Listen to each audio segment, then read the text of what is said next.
Hello everybody and welcome to this week's briefing. We're back talking about Europe this time, and we're doing so because after a relatively quiet first quarter, the whole question of Europe, of its debt, of its fiscal discipline, of its economic future has come back into sharp focus. And so we've got plenty to talk about, Stephanie Hare and I, as we turn the spotlight on the troubles. And the troubles, I suppose, suddenly burst out into the open again at the weekend with some dramatic political developments. That's right. It started on Saturday when we had the collapse of the Dutch coalition. They were supposed to be concluding secret negotiations that had taken place over the past 7 weeks to agree cuts which are necessary for the Netherlands to meet its fiscal commitments for next year. These talks failed, and so now there's going to have to be elections in the Netherlands, most likely in September. But more pressing than that is that they have to agree cuts anyways to submit to Brussels by April 30th.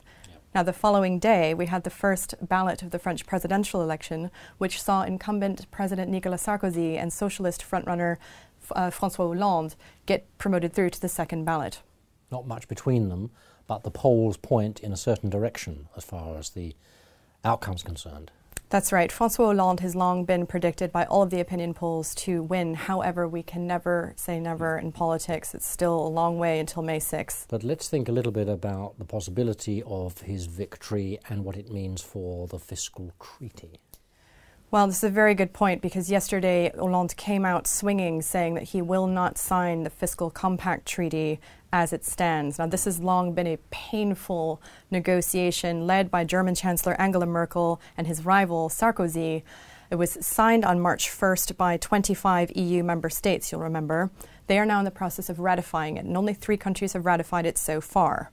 Now, if Hollande is elected on May 6th, and if he, as promised, begins talks to renegotiate this treaty, what he's looking for is some more growth, which we'll come on to in a moment. But if he does this, this could have knock-on effects in countries far away, such as Ireland, where they're scheduled to have a referendum on the treaty on May 31st. Now, it's not going to make a lot of sense for them to have a referendum on a treaty that's currently being renegotiated. Yes, exactly. And we've had indications, in fact, more than indications, clear statements from both Italy and from Spain that they're not going to be anywhere near what the treaty requires.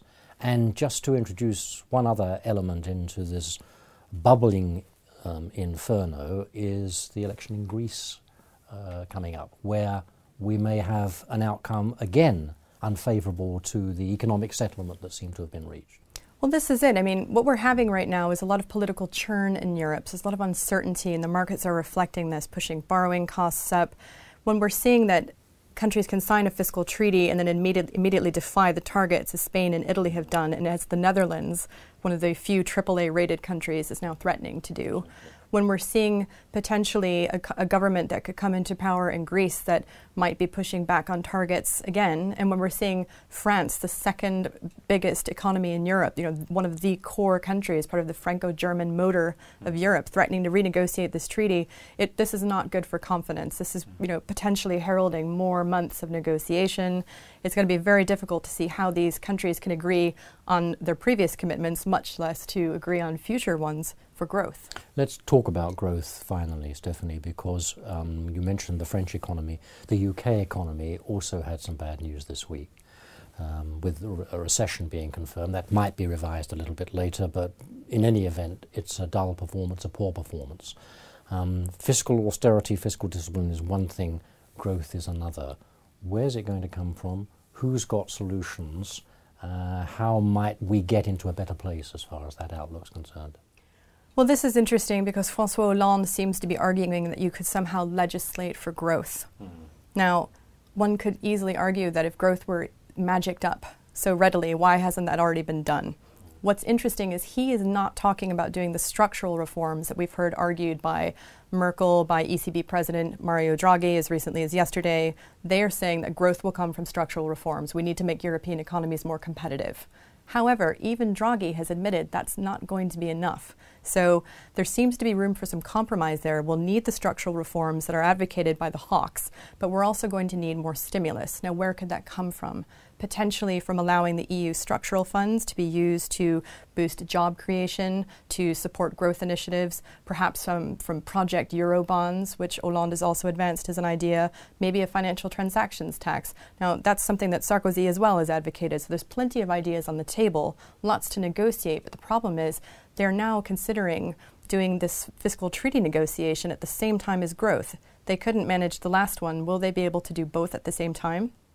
The outlook is deteriorated this week in a number of respects, not least from the point of view of our global risk monitor insofar as it looks at European disintegration. That's a risk that has increased by a notch or two because of these events, I think. That's right. Our risk monitor is looking much more than simply at the euro area crisis and looking really at, can European leaders do what it takes to work together to bring the project forward, to make Europe closer, or is it at risk of splintering and fragmenting and going further apart?